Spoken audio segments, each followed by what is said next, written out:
it hasn't been a happy time to be covering China in many ways. Restriction and harassment made the job harder over the years. Quite a few journalists for American newspapers were expelled in 2020, and I also had to leave at that time. So now some of us are in the challenging, some would say surreal position of reporting on China from the outside. But actually today I really want to avoid dwelling too much on the miseries of being a journalist following China.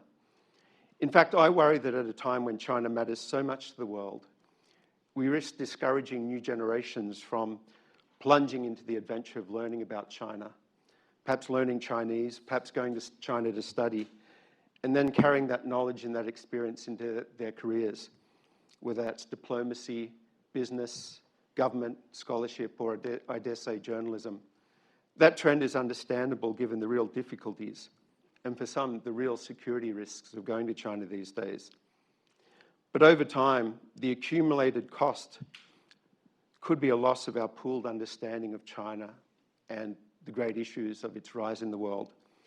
And it means a diminishing of the fresh voices we need for healthy debate, decision-making, journalism, and scholarship.